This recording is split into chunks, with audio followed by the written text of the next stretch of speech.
Welcome back to LoyalTV and to the golden age of American Indian art, when Cheyenne Arapaho artist Walter Richard West, known as Dick West, was breaking down barriers and fostering the talents of a new generation of Native American painters and sculptors.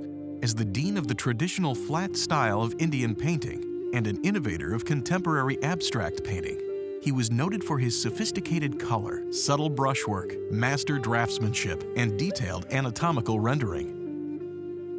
Dick West, he was born near the Darlington Agency, in between El Reno and Concho, Oklahoma. He began his schooling at Concho Indian Boarding School. He made his way over here to Bacone College in 1936. In 1936 to 1938, he was able to learn and be mentored by the first director of art here at Bacone College, A.C. Blue Eagle. In his time, there was an expectation of Native American art where a flat, idealized style came to be expected from Native American people. As it developed over time with more material, more canvas, different brushes, those styles, they all start to evolve. And Bacone College being a location that has always had tribes from all around the country, they start to bring in different narratives, and that developed into what's called the Bacone style. His early works depict a lot of that influence and also have a lot of depictions of old Cheyenne ceremonies, dances, as well as some of the things that we wore as people in our older societies. Since the founding of the Bacone College's art program, it has always been an associate's degree, even up to this day.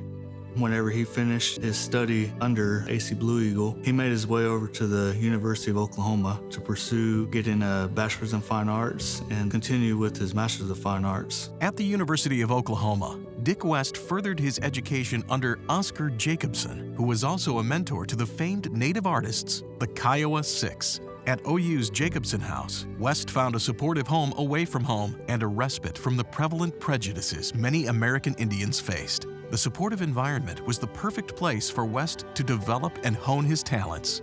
After earning his bachelor's in fine arts in 1941, he later returned to OU for his master's degree in 1950. In 1947, he was appointed director of the Bacone College School of Indian Art during what's known as America's golden age of Indian art.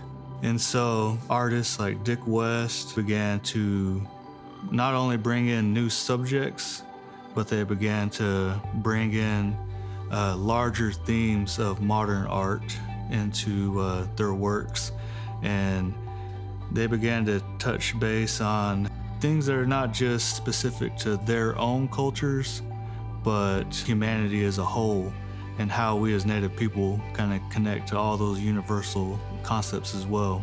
He began to experiment with those modern art concepts. And so as he began to mature as an artist, you'll begin to see his artwork shift into this semi-abstract, and some paintings that are almost broken down into this almost cubist style of artworks.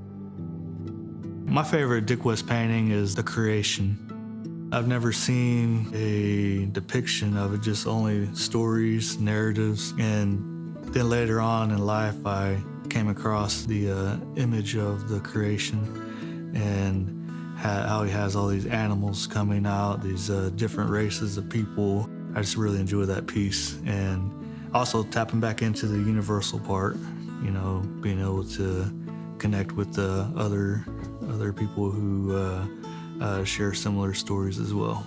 Dick West would serve as the director of the Bacone College School of Indian Art until 1970, and then at Haskell Indian Junior College from 1970 until 1977, leaving a lasting impact on a generation of artists who are now household names, such as Joan Hill, Enoch Kelly Haney, Johnny Tiger Jr., Sharon Aton Harjo, and more, and all while winning awards, fulfilling commissions, and illustrating books. As a popular lecturer and well-known sign linguist, he was known for wearing his Cheyenne bonnet and buckskins, believing education was key to survival of Indians and all people. He was very influential with many of the tribes, and his time here at Bacone College left a very long-lasting impression on students and the arts world around this nation.